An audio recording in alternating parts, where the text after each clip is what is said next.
guys, if you're new to Deception Bites, hit the like and subscribe button and be sure to hit the bell to be notified of future videos. If you wish to support the channel, the links are in the description below. Now, fasten your seatbelt. Here we go.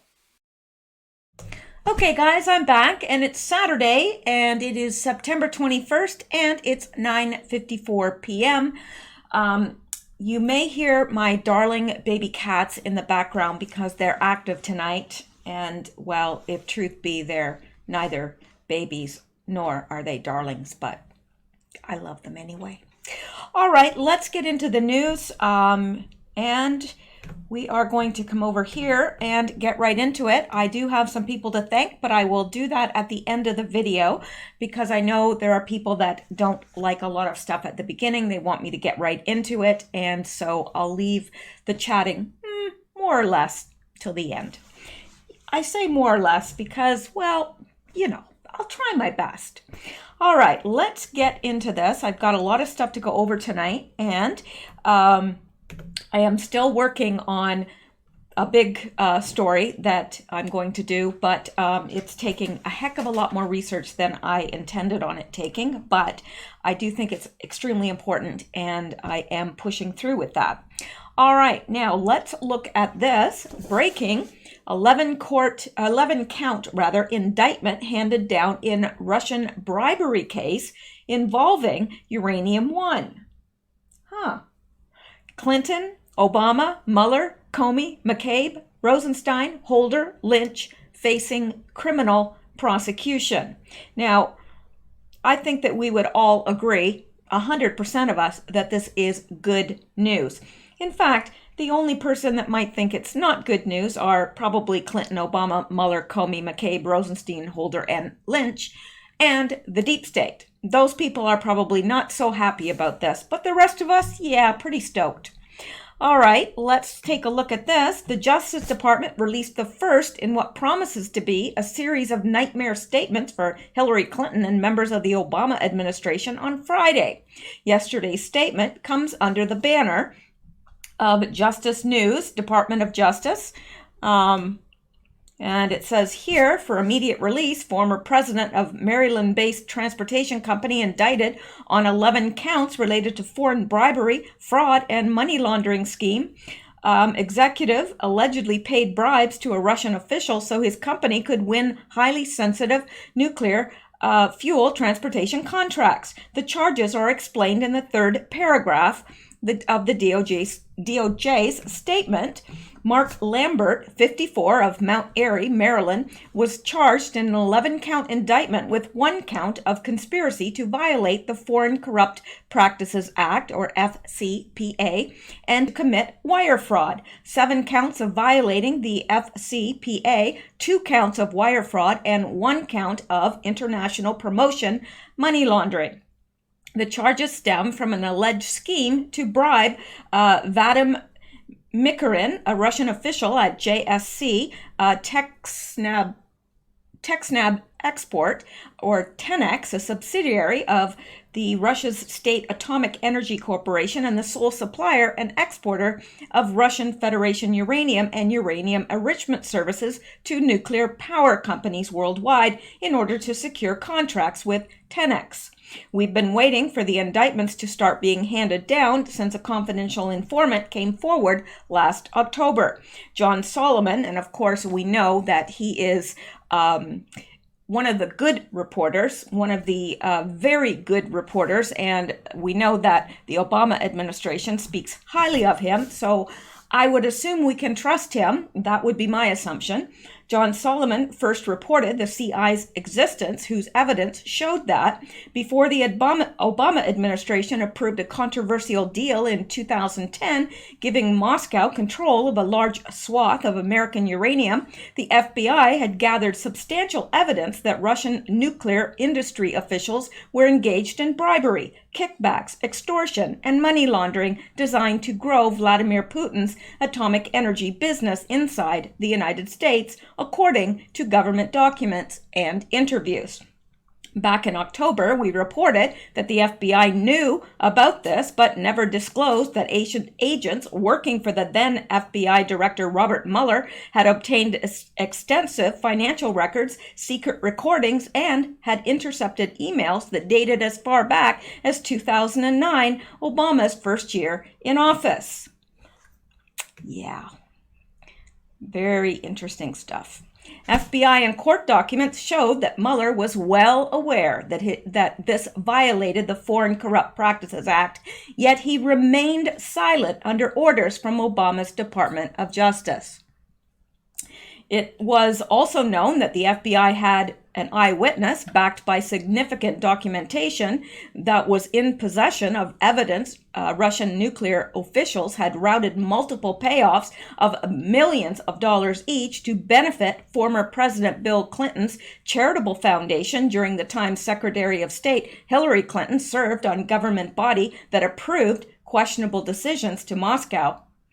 And notice how she was just so vocal about how, it was just unacceptable that Trump was working with Putin. And all the while, she had men. Yeah, talk about the pot calling the kettle black. And of course, we know that Trump was completely innocent and has now been exonerated. But let's continue. The first decision occurred in October 2010 when the State Department and government agencies on the Committee of Foreign Investment in the United States unanimously approved the partial sale of Canadian mining company Uranium One to the Russian nuclear giant Rosatom, giving Moscow control of more than 20% of America's uranium supply. Then, in 2011, the Obama administration gave approval for Rosatom's 10X subsidiary to sell commercial uranium to U.S. nuclear power plants in a partnership with the United States Enrichment Corp. The following day, we went into further detail on the FBI's strange handling of the case. The principal players in the case read like a who's who of the current prosecutorial team trying to take down President Trump. Isn't that interesting? Yeah, the same ones that are so vocal in trying to take down Trump are the ones that they themselves are the guilty parties. Isn't that interesting? Well, Q and Trump has always said those who cry the loudest.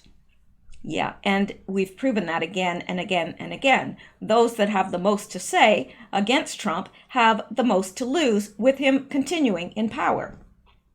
So then in 2011, the Obama administration gave approval for, we just read that, sorry. The following day, we went into further detail on the FBI's strange handling of the case.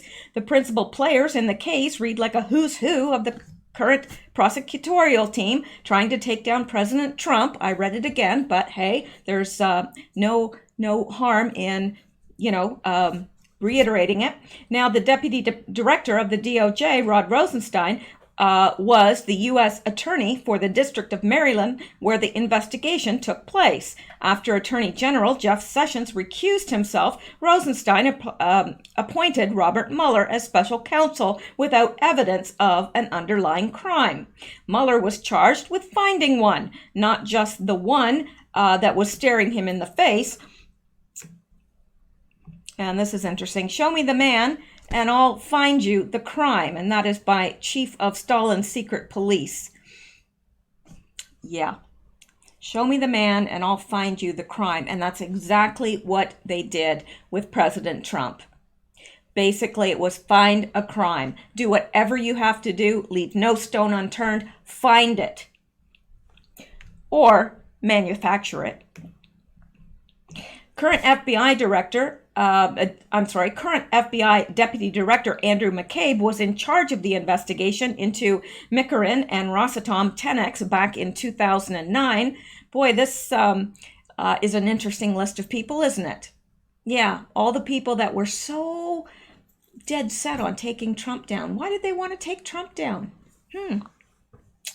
Well, they had a lot to lose, and they still do. Sitting immediately above Mueller was Obama's Attorney General, Eric Holder. It's hard to imagine that Mueller or McCabe never told Holder what their investigation had revealed, and it's just as unimaginable that Holder and Obama never discussed it.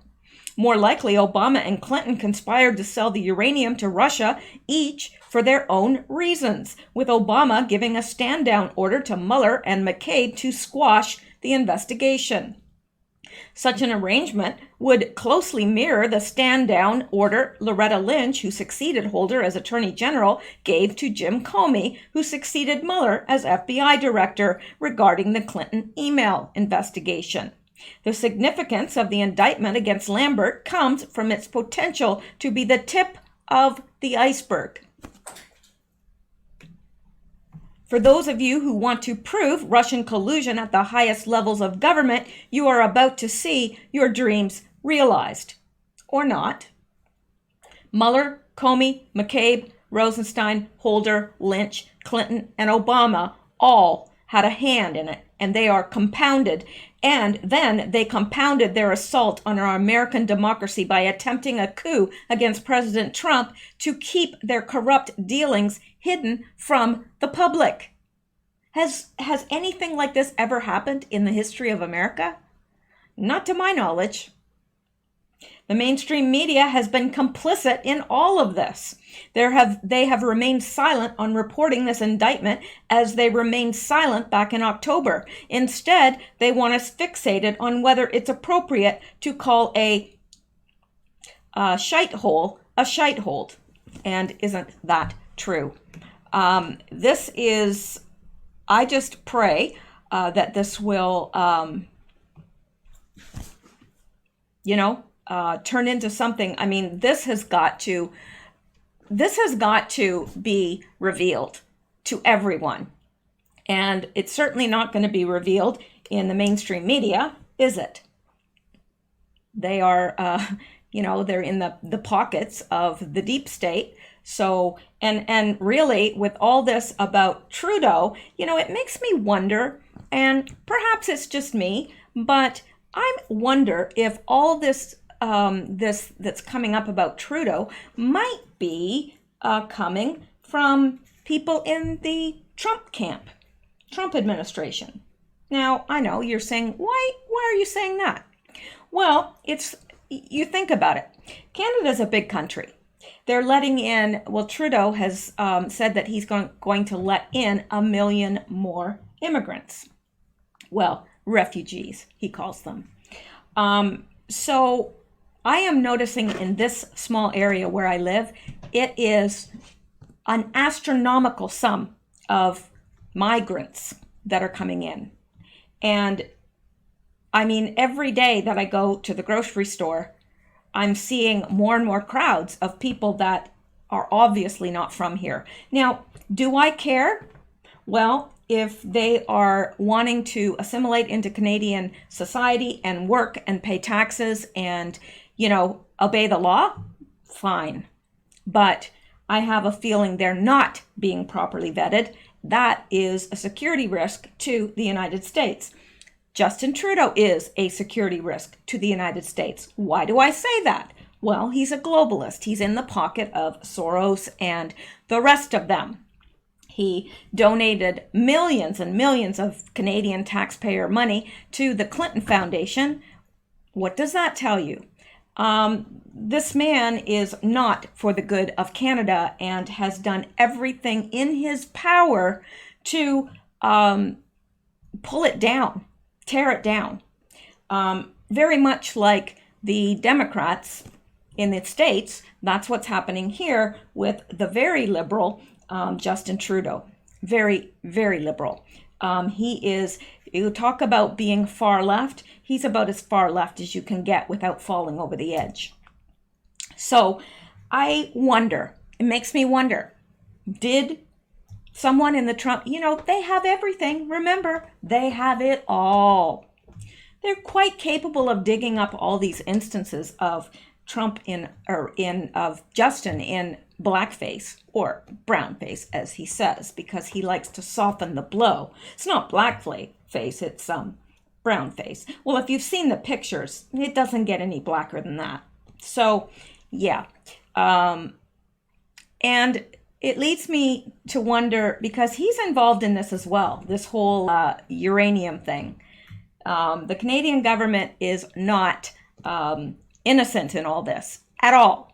So it just makes me wonder what else is going to come out, because our elections are in October. So what else is going to come out about him in the next little while? I'm thinking something else huge that puts the final nail in his coffin. That's what I believe. Now, you know, maybe you can say, no, that wouldn't be coming from the Trump administration. Okay, all right. It's coming from somewhere. And it's certainly not coming from the left. So where is it coming from? Somebody that has access to all these things. So, yeah, and I would just say, look for another major story about Justin Trudeau in the next few weeks, because I just have a feeling it's coming. So I'll stop with that, because it is, you know, conjecture mainly, but it's conjecture based on, it's like if somebody makes a guess, or they'll say, well, it's an educated guess. Okay, well, this is an educated guess. Knowing the players all the way around, it's an educated guess, and a pretty darn good one. So anyway, we will go on. I know that I know a lot of Americans will say, well, this doesn't apply to us. It's Justin Trudeau. Okay, well, we share the largest border with the U.S., larger than Mexico, a lot larger. So whatever happens up here does affect you. It does. And the fact that we're having all sorts of migrants of the kind that we're having should concern Americans, because it's pretty easy to cross the border, and there's miles and miles and miles of border up here that is not properly, you know, policed. It's not, because the border is huge, and part of it is through water. So there you go. All right, now let's go back now, because we have more to get to, obviously. There's always more.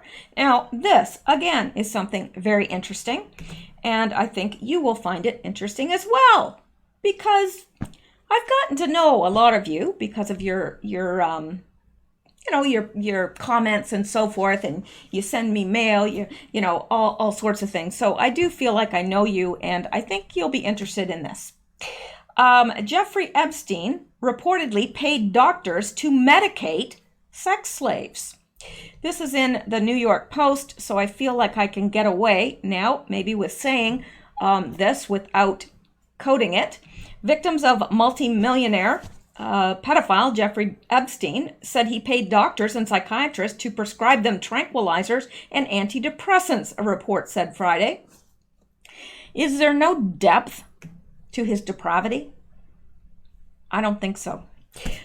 Virginia Giuffre, who was recruited by Epstein at the age of 16, told the Miami Herald that doctors prescribed her Xanax for 3 years.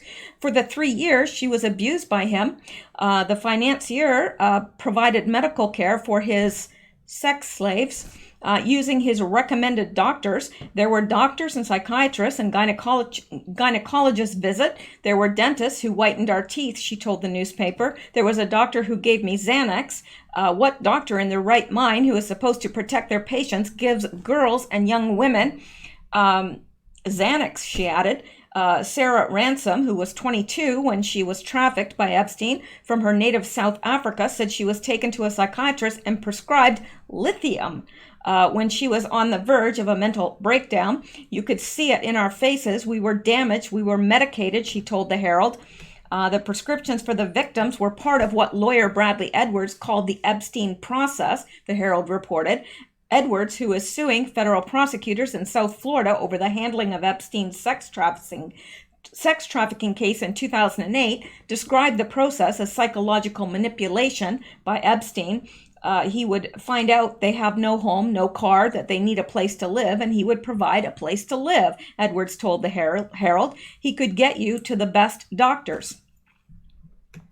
Yeah, well, and the thing is, that if you are like a teenage runaway or whatever, you don't have the means to support yourself, you don't have a car, you don't have a place to live, and this multimillionaire guy comes along and offers you, luxurious accommodations, and you'll rub shoulders with the rich and the famous, but they didn't know they were going to have to rub more than shoulders. So it's pretty. I can't think of another word except for depraved, but it's beyond that, if you ask me, way beyond that. So let's go here, and this was actually, I believe, yesterday, and I haven't received an update for this, so I'll just mention it quickly. And if any of you happen to be in the area and know what this was about, please inform us all. Standoff suspect in custody after claiming to have grenade at Daytona Beach Hotel. So apparently this guy says Daytona Beach, Florida. Police arrested David Allen of Atlantic City, New Jersey, after a 6-hour standoff outside the Ocean Breeze Hotel on Atlantic Avenue Saturday afternoon. Actually, that was today. I must have done that this morning because it felt like I did it yesterday. All right. So Allen allegedly claimed he had a grenade and threatened to set it off in the hotel. Hotel guest Clara Scalf heard a commotion in the morning and looked down from her balcony to see Allen standing on his balcony below. He said, and I got a grenade, and he held his hand out and actually had a grenade in his hand, Scalf said. Around 3 a.m., people at the hotel said they heard a noise coming from Allen's room. Later, around 7 a.m., they saw him throwing furniture off his balcony. About 7:30 to 8 is when he actually started throwing furniture, balcony chairs, started throwing the little coffee table. I was like, what the heck are you doing? And he looked up at me, Scalf said. Scalf quickly called 911. Daytona Beach police showed up in force surrounding the hotel and even the beach behind it. They evacuated the hotel, deploying a drone and a bomb robot to defuse the potentially explosive situation. The drone's camera gave cops a key piece of information. He did have a grenade, but it turned out to be a dummy grenade that was hollowed out from the bottom, so realistically, he was no real threat, said Daytona Beach Police. Deputy Chief Jakari Young. Young described how they took Allen into custody. What we ended up doing was we sat the coke out in the hallway. We convinced him to come out and grab the coke, at which time we were able to tase him and safely get him into custody, he said. Allen is heading to the Volusia County Jail on charges of aggravated assault and making a false bomb threat. He is expected to face a judge Sunday morning. So I guess there really wasn't any outcome to it other than the guy was arrested and it was a false bomb, or at least that's what they're telling us. Interesting. Who does that? I mean, maybe he was mentally ill, or who knows. But if you guys know any additional information about this, I would love to know, because it seems a little odd. People don't generally start throwing things off their balcony and have a grenade in their hand. I'm just saying. Off a hotel balcony especially. People do sometimes throw things off their balcony if they, have just kicked out a boyfriend or a husband or whatever, and they start throwing their clothes off the balcony. I've seen lots of videos like that, and I'm like, okay. I think that's a little bit vindictive personally, but hey. All right, so let's go back here. Why? Because we can, of course. Now, this is interesting as well. Well, of course, it's all interesting. I don't want to bring you stuff that's boring. I'd have no listeners, and I would deserve it. All right, problem that would take 10,000 years for a normal PC to solve. So this problem that would take a normal PC 10,000 years to solve is solved in 4 minutes.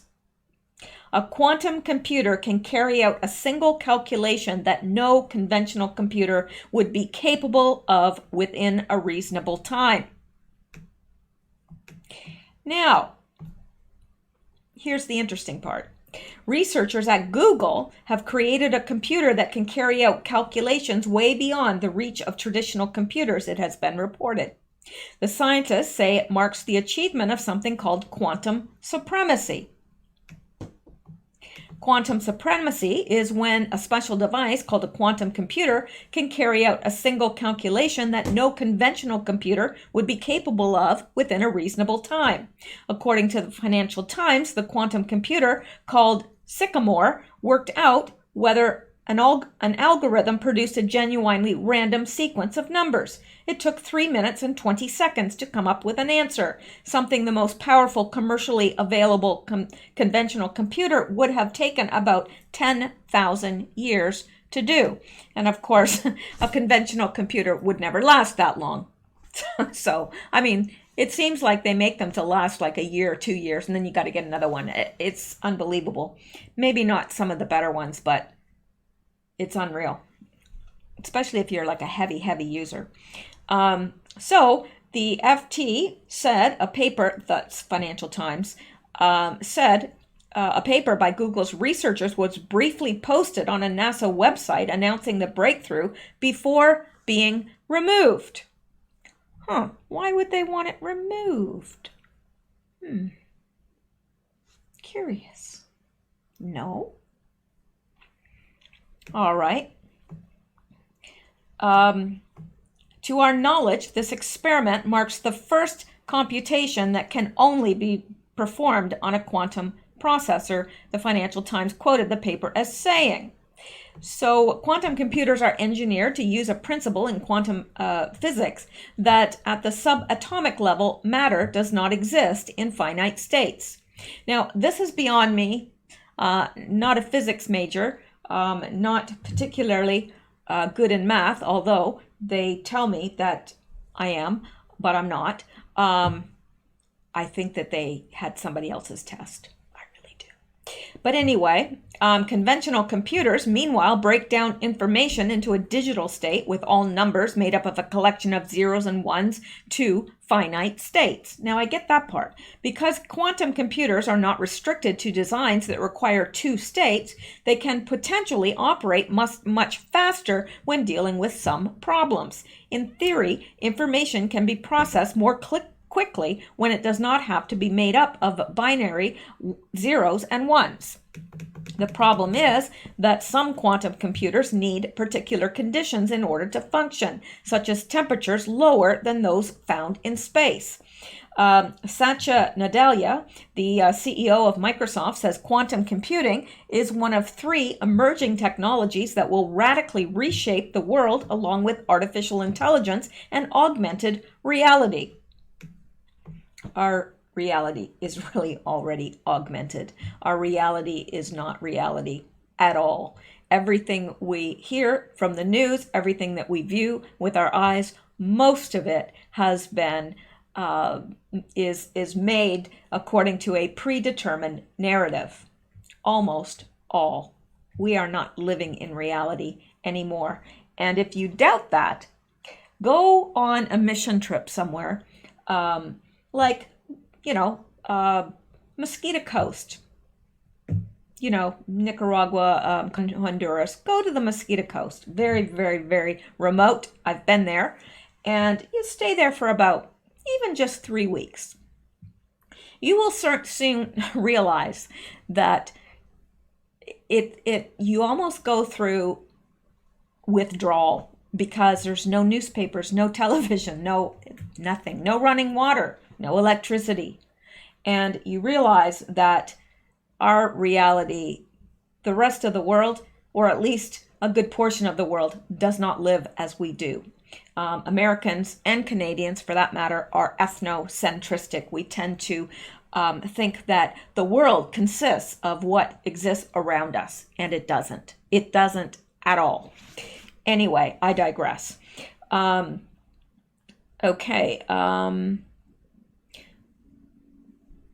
Augmented reality. Experts say quantum developers will enable major leaps forward in fields such as AI, material science, agriculture, and medicines.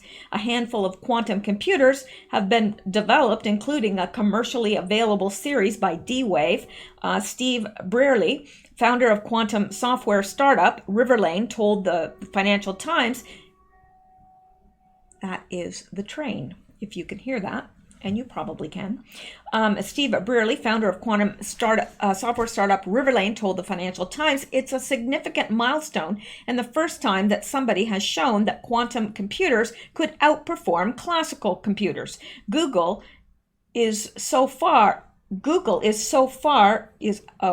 I think they mean to say Google so far has yet to comment. They mixed that up a little bit. So anyway, this is interesting, if you ask me, very interesting. And I just wonder why NASA printed that on their website and then removed it. And why Google won't comment. Why is that? No, really, why? What were they computing? What's it for? Interesting. If any of you have further insight into that, please let me know in the comments. I try to read as many comments as I possibly can. So sometimes, when it gets to be like a massive amount, I just can't. I just don't physically have enough time in the day to do that. So, but I do take what you say seriously. And a lot of times, somebody will post something that's a correction to me, and I appreciate that. I really do, because I am more concerned about the truth getting out than I am about my reputation or lack thereof. So there you go. Okay, let's go back now, because we can. And let's go to this.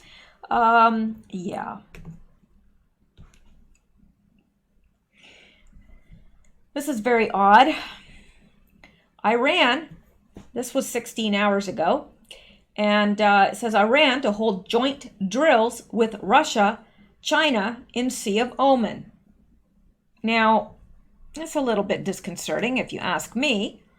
Iran will stage a naval drill with Russia and China in the Sea of Oman and Northern Indian Ocean, the Islamic Republic announced on Saturday. The head of international affairs and defense diplomacy of the General Staff of the Armed Forces General, Gadar, I'm not sure how to pronounce that. His last name is Pour, announced the move. According to Iranian media, the joint drill will be held in the north of the Indian Ocean and the Sea of Oman.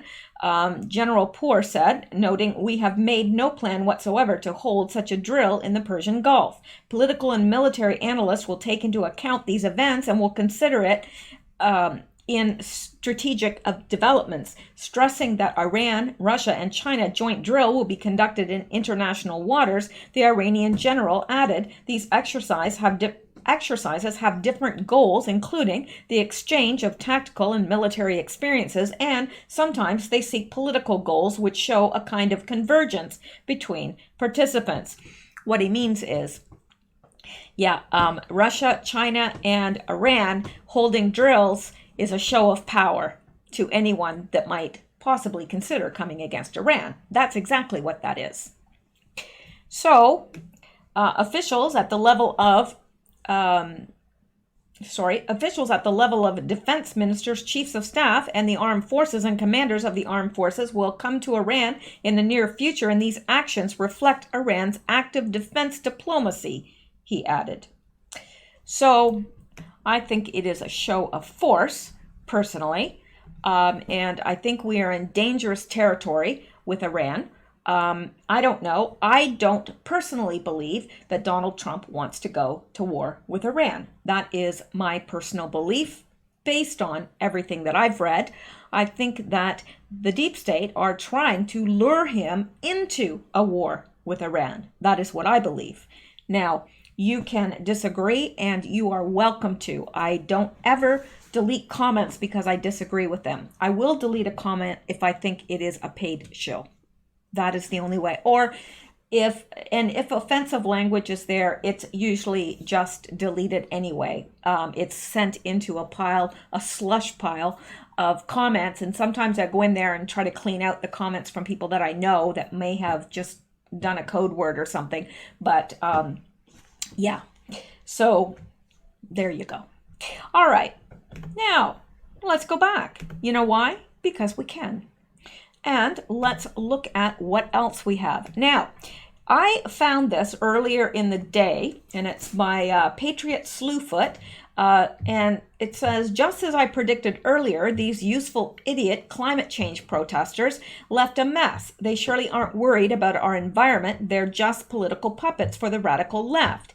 However, I have since found someone that is claiming that this was not taken after the climate change protests, but it was taken after another protest. Now, I don't know which is true, but I do want to say that because in case this is not what it is. However, it would be interesting to say to these kids that are all protesting, these kids that took off of school to protest climate change, and tell them that they need to give up their cell phones and, all these things, all these gadgets that they've become so used to, they need to give those up for the sake of the environment if they want to set an example for the adults.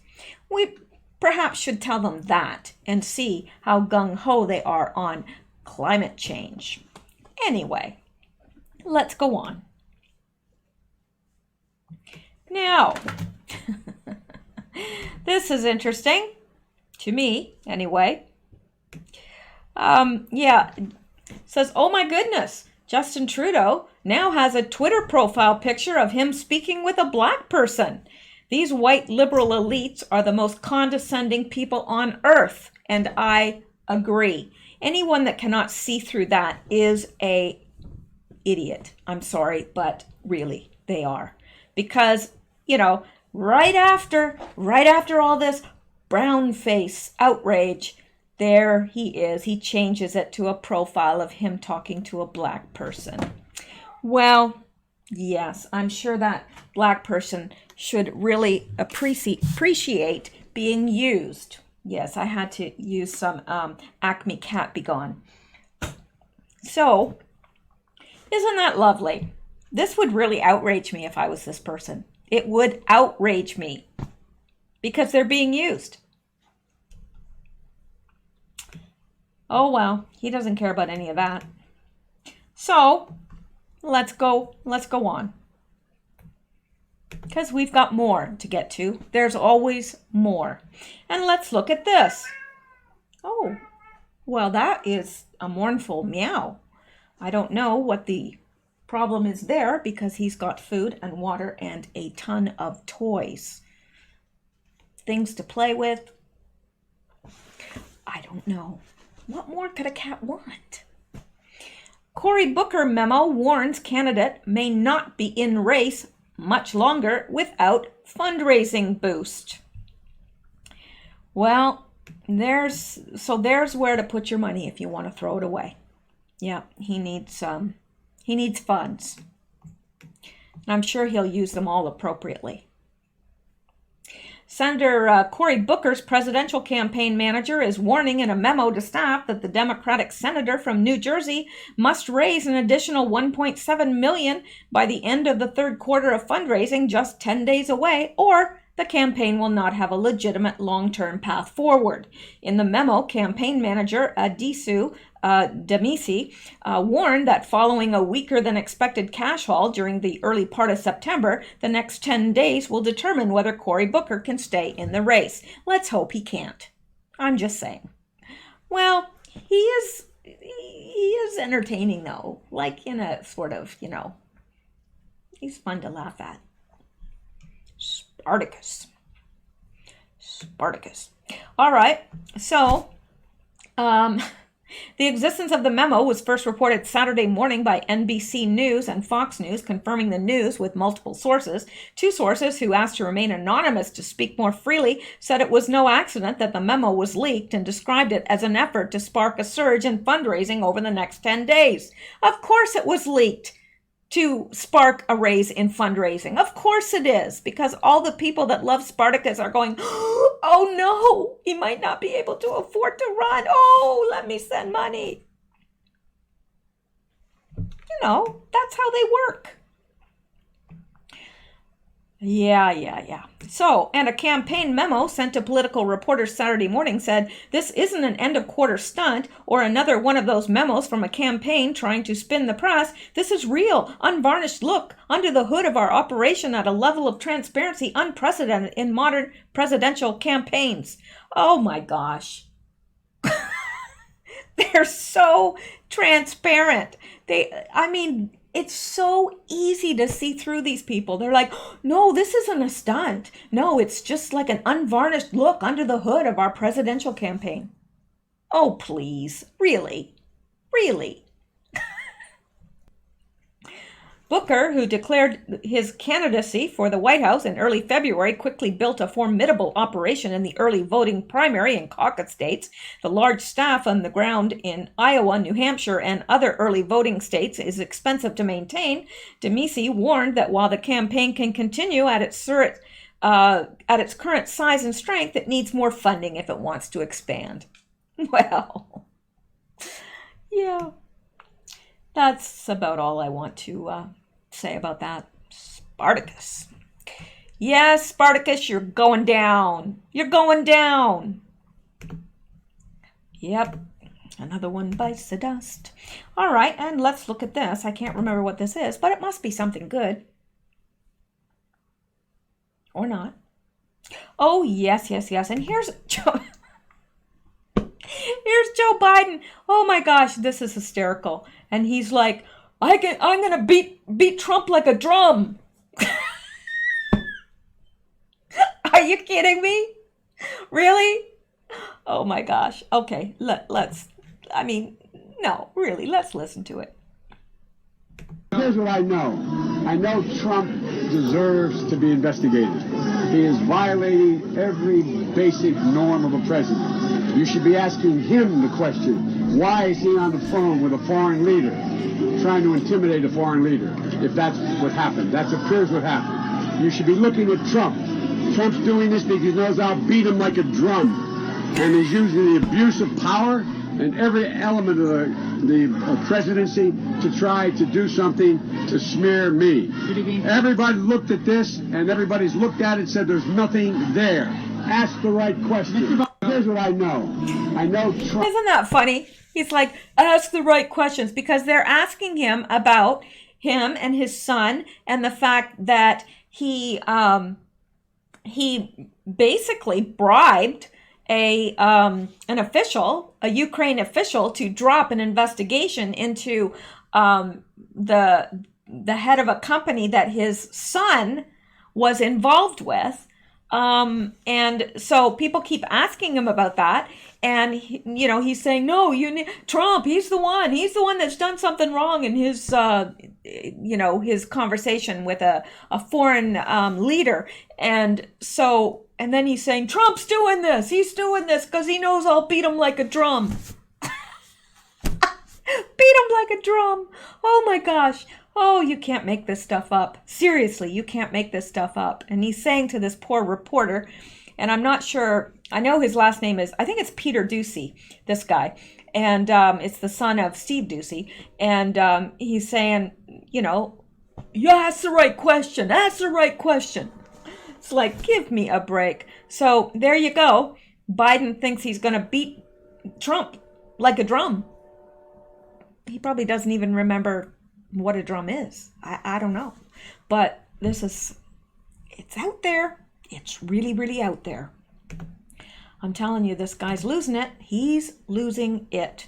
Now, let's look at this, seeing as now they are claiming that Trump said something inappropriate to the Ukraine minister, when really, because they're doing this to get the pressure off of Biden, because Biden really did do something wrong and it really does need to be investigated. But to get the heat off of that so that Biden can, progress in the polls, which he's not, they're trying to make it seem like Trump did something wrong. But let's look at this, because he didn't.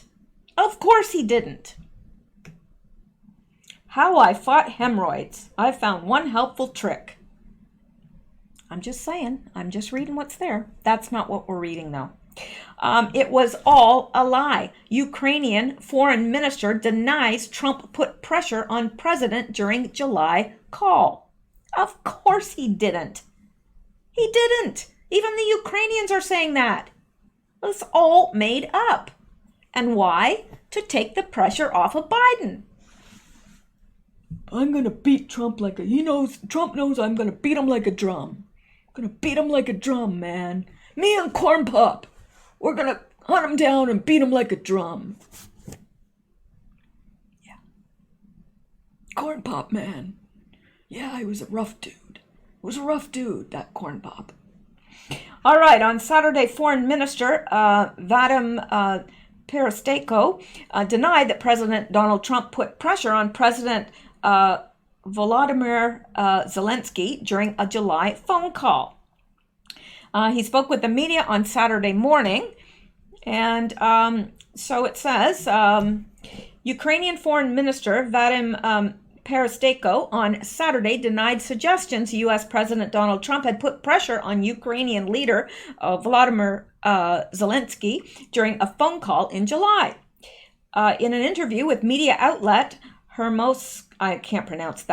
Pesteko said Ukraine was an independent state and would not take sides in U.S. policies, even if, in theory, the country was in a position to do so. He added that Kiev appreciated the assistance it received from Washington.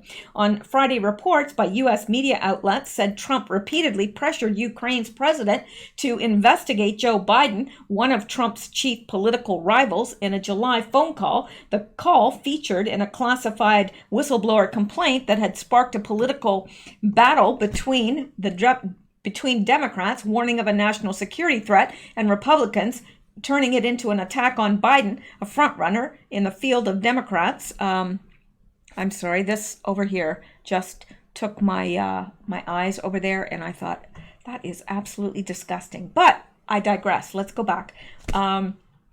So the Democrats warning of a national security threat and Republicans turning it into an attack on Biden, a frontrunner in the field of Democrats seeking to challenge Trump in the 2020 presidential election. Reuters has not confirmed details of the whistleblower's complaint, but a source familiar with the matter said it alleged multiple acts by Trump, not just a phone call with a foreign leader. The source requested anonymity because of the sensitivity of the issue. Well, of course, they request anonymity. And you know what? The press can say whatever they want because they can say, oh, we got it from a source, but they have to remain anonymous.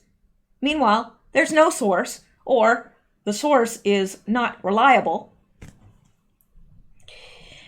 Unbelievable. Biden really did do something, but the Ukrainian government is denying Trump did anything. But will the U.S. press leave it alone? Of course not. Because Biden's going to find Trump and beat him like a drum, man. Beat him like a drum.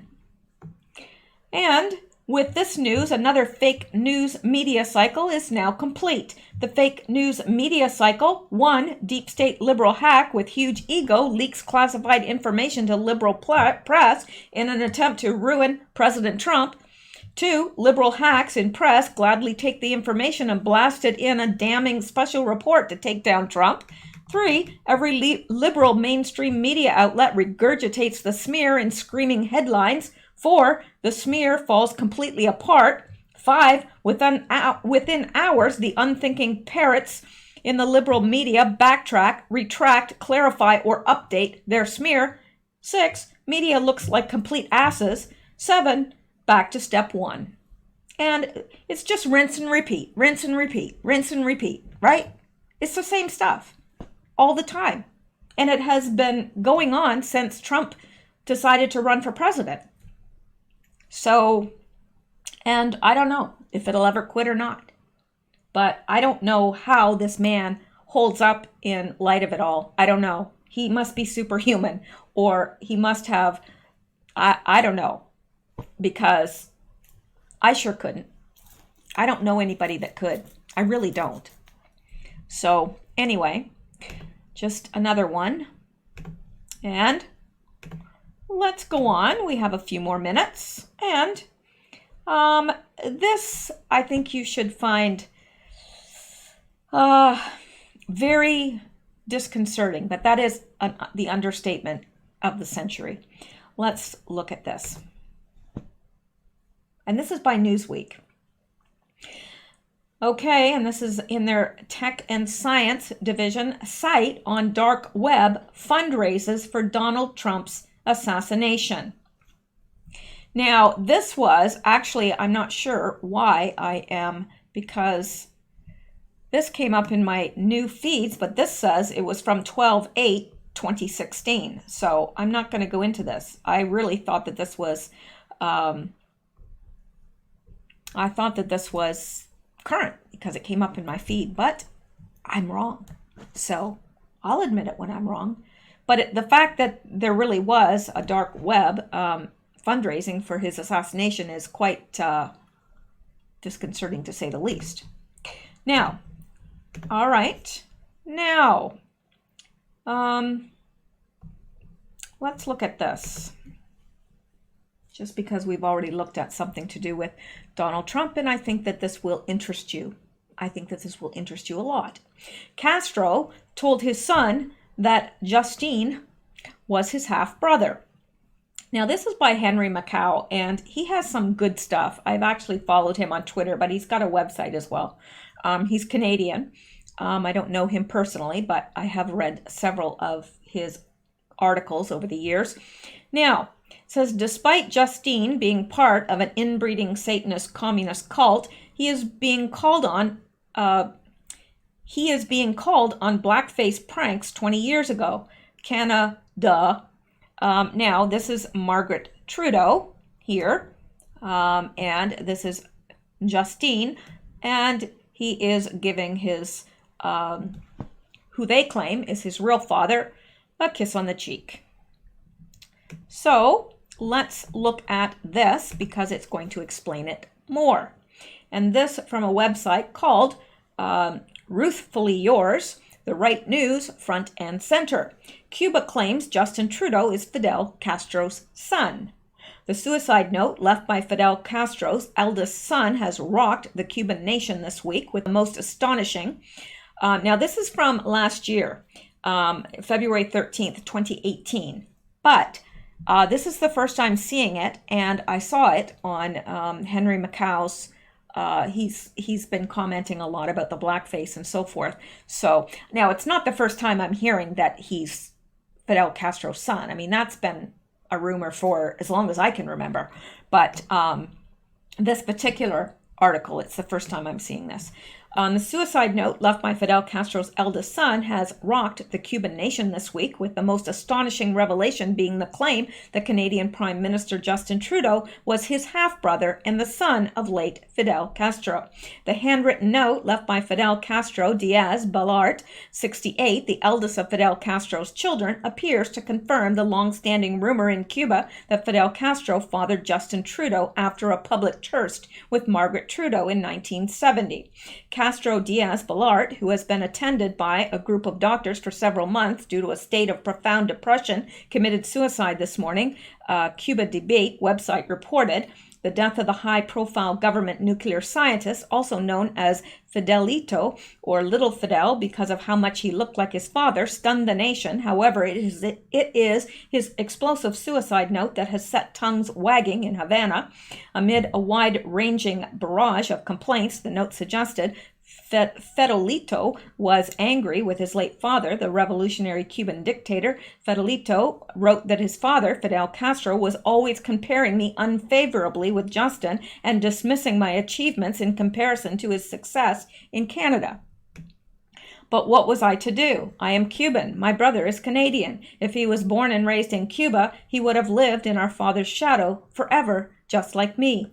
While Justin Trudeau is famously known as the son of Canada's Liberal former Prime Minister Pierre Trudeau, comparison images of Pierre, Justin, and Fidel suggest there may be something to the Cubans' claims. Strong physical resemblance aside, the Cuban rumors are also backed up by historical fact. While Justin Trudeau's birthplace While Justin Trudeau's birthplace of Ottawa, Canada, may be a long way from Havana, his mother, Margaret Trudeau, visited Cuba 9 months before Justin was born, and there are photographs of her socializing with Fidel Castro. According to Canadian newspaper The Globe and Mail, Pierre Trudeau and his wife Margaret traveled to Havana and became close friends with the Cuban president, and that is why Canadians have always freely been able to go to Cuba, whereas Americans have not been. I think they are now, if I'm not mistaken, but Canadians have always been free to come and go to Cuba.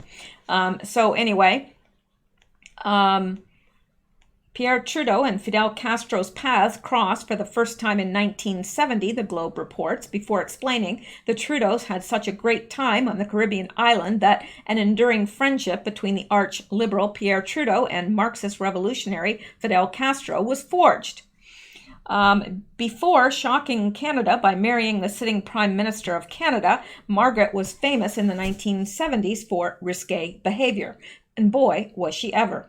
Known as a poster girl for the Flower Child movement in the late 1970s, she embraced the sexual revolution and scorned traditional marriage vows as archaic, destroying an artwork that hung on Pierre's wall because it celebrated reason over passion. A self-confessed drug addict, Margaret smuggled drugs in her husband's luggage while traveling and made scantily clad appearances at Studio 54. Her nude photographs are still widely published on the internet. Margaret Trudeau has form when it comes to sexual scandals with powerful and high-profile men. Describing a 1974 affair with Ted Kennedy, Margaret Trudeau wrote in her memoir about the moment she met the U.S. Senator at a state dinner in New York. The evening, I felt such a pull toward him that we couldn't even stand within a couple meters of one another. Pierre was not amused. Was Pierre having flashbacks to what happened in Havana 4 years before? Margaret then moved on to the Rolling Stones guitarist Ronnie Wood, and then Mick Jagger, eloping to New York with the Stones frontman in 1977. The scandal signaled the end of her tumultuous marriage to Pierre Trudeau. The Liberal politician fought her in the courts, won sole custody of the children, and refused to pay any spousal support. Justin Trudeau's parentage has not been seriously questioned in Canada. However, the startling new information that has come to light in Cuba may change that. So, interesting. Very, very interesting. So anyway, let's go back. I think we are probably around the hour mark, and I do still have more to get to. Let me get this uploaded, and we'll see after that. I can't promise you I'll come back and do another video tonight. I may, but I may not. So don't wait around because I really hate that I hear you guys are waiting around to see if I post. I really don't like that. And the nights that I'm not going to post at all, if that is such a case, if something comes up in my personal life and whatever that I cannot post, I will let you know. There's a place on YouTube that I can send a note to you all. If you'd rather me leave a note on Patreon or on Twitter or whatever, let me know.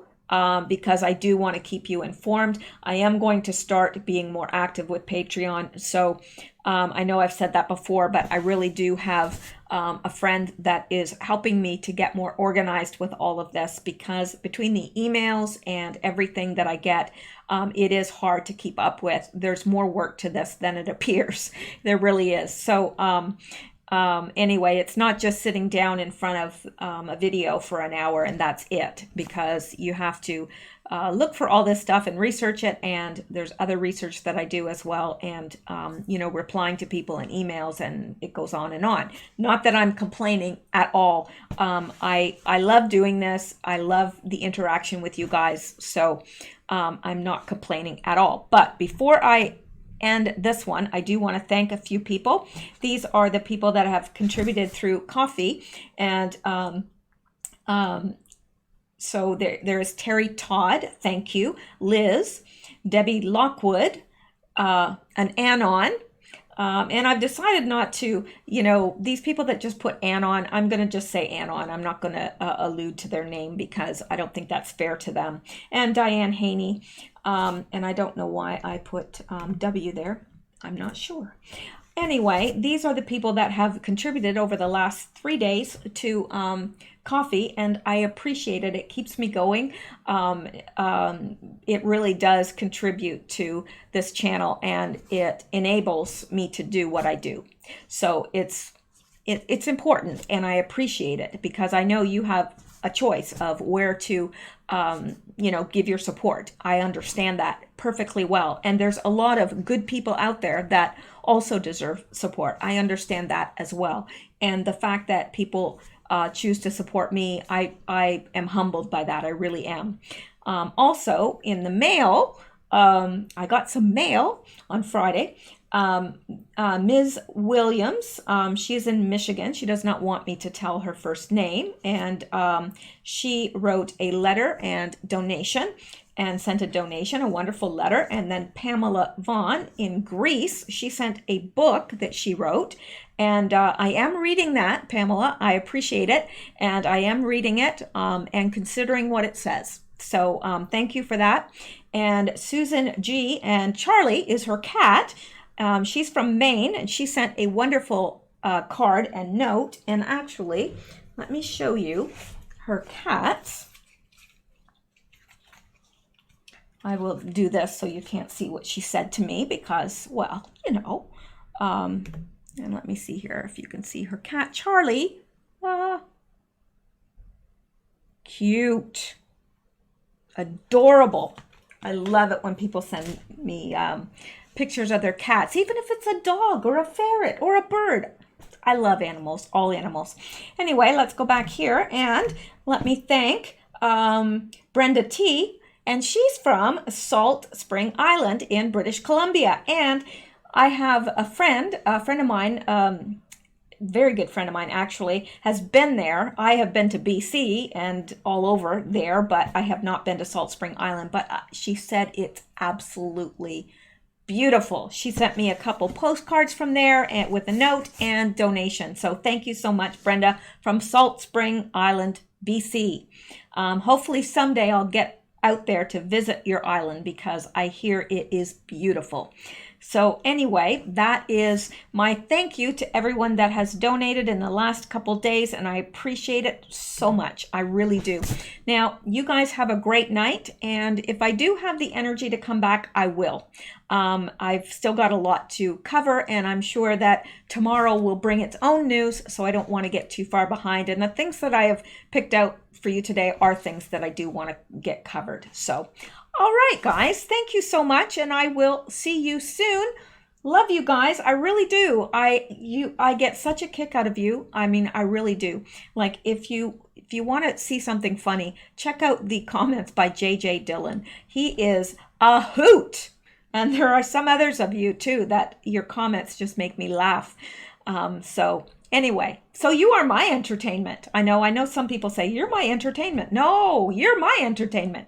So there you go. Good night. Stay safe. Keep seeking truth. Good night.